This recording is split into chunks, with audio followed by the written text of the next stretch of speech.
Hi there, I'm Dean Heskin. Thank you for tuning in to our podcast entitled The Secret War on Cash, which takes a hard look into the war on your cash, on my cash, on all of our cash, and what's going on in our marketplaces, in our economy, some of the influences and effects that are taking place around us each and every day. And I have with me today my co-host, Chris Agelastos. Chris, good morning to you. Thank you for being here.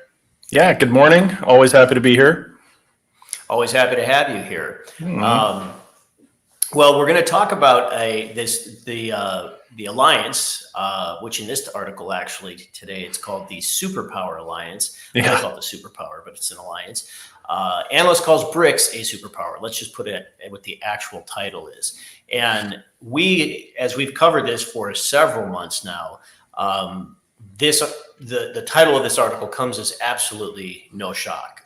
And it's true. I mean, BRICS has absolutely become a superpower. And as we've discussed in previous podcasts and covered in various other articles, the other thing about BRICS and it being a superpower, yes, but it also, the term is somewhat synonymous with de-dollarization. It's become that, meaning the focal point of BRICS and them becoming a superpower is to basically help rid their countries and their economies of the US dollar. And as we've talked about again numerous times, as Putin puts it, he would like to absolutely dismantle the US dollar. So tell us what's been happening. Are there new developments or what kind of things have been going on with BRICS to, help add to their growth and now this article where they're being now entitled an actual superpower? Yeah, well, I mean, they've been making steady headway. And what's unique about this article, which shows a little bit different perspective, we're always talking about BRICS and their collective currencies and creating their own currency. But they really highlight in here that, BRICS controls approximately half of the world's gas and oil production currently, right. Which, I mean, I guess if you think about it, it makes sense. But we never really focus directly on that. And Brazil, China, and India, just three of the BRICS nations, create more renewable energy than the entirety of the G7 countries. So it just sheds a little bit of light on it because we all know energy, even though we probably take it for granted, especially here in the US, because typically we flip a light switch or stop at the gas station and everything just runs fine. But energy is very important to the world and to our daily lives. And, right. With them having that much control already, and then, of course, they're, going after Saudi Arabia to try and get them to join. So if they officially join with all of their oil production and reserves, obviously that's going to make them even stronger. And all of this, again, is just kind of pushing in that direction for the BRICS nations to be able to dump the dollar. And the real challenge is, there are a lot of dollars in circulation in the world, being the world's reserve currency and having such a good place in the world for so many years. If all of a sudden that stops, they point out we are going to be flooded with dollars here in the US. And what that creates is hyperinflation, which we've already seen just normal inflation. Normal being, kind of typical numbers, some spikes since COVID, obviously, and we're all complaining and feeling the pinch from that. I mean, I know I am at the gas station and the grocery store. I mean, I can't really think of any of my bills that have gone down. My auto insurance even jumped like 25% this year, and I'm getting older and safer in my driving. So it's debatable, I suppose, but safer. Yeah, right. Okay, all right, I'll take that. But I haven't bumped into anybody lately, and my rates are going up. So again, we're all feeling the pain. We're continuing down this path, and I think. Unfortunately, there's so much momentum that there really isn't much we can do to prevent it at this point. Sure. Well, it is. It's like a runaway locomotive with the now that example or analogy has been used in a variety of cases over the years. However, this one has a specific potential impact or effect, and I say potential like literally almost inevitable impact or effect. on our country, our economy, our dollar, and each and every one of our finances. Mhm. So, and to kind of piggyback on that, let's get into this second article here, which again also talks about BRICS. And as we mentioned in the beginning of the podcast, how BRICS is playing a key role in advancing this de-dollarization initiative. What I found interesting about this particular article is, as you just described so well, Chris, what is happening with BRICS, the problems that it will create for the dollar, how big they've become, the resources they control, all these various things. Yeah. We look at it as just BRICS, and we've been talking about it kind of in the context of it just being these BRICS-related nations, but they're saying they play a key role. And the reason I'm pointing that out, not the only role, just a key role. And if you get into this article here, in the first paragraph, the BRICS Alliance is playing a key role in advancing the de-dollarization initiative across the globe. Well, this is to also say there are other countries out there, not even involved in BRICS, that are also taking this same type of steps where they are trying to step away from the dollar, which in turn they see as a way of strengthening their own domestic currency.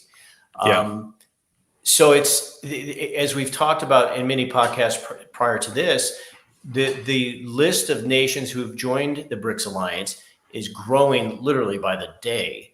And then now you have these other countries.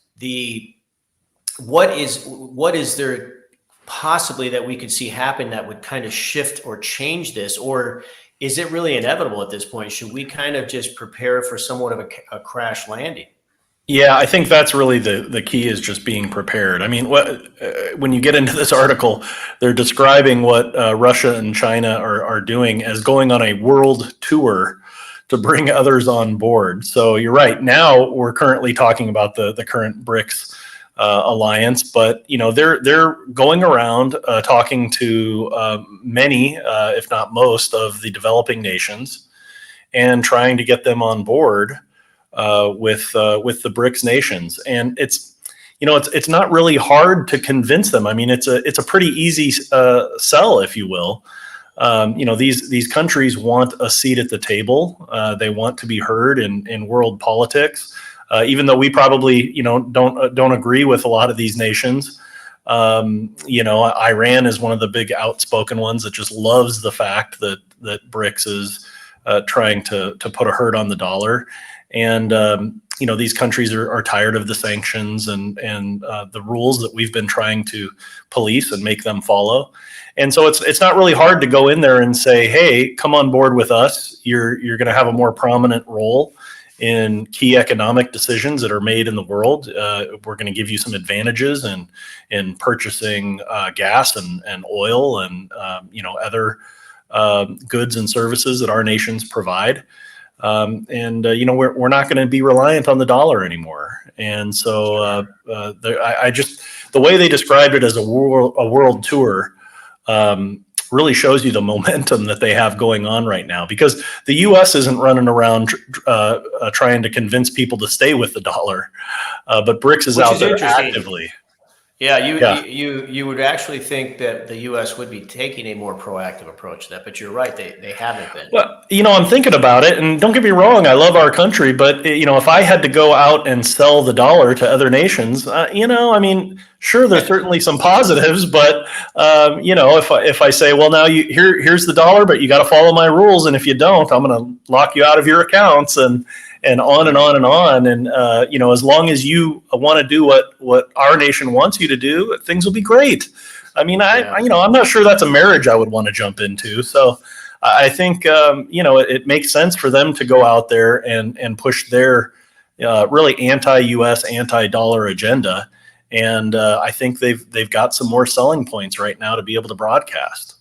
Yeah, I absolutely agree. And as we have been covering this over the last several months, it has been very interesting to see, not surprising, but interesting to see, as these nations are aligning themselves or joining into this BRICS alliance, the level of resentment people have towards the U.S. dollar.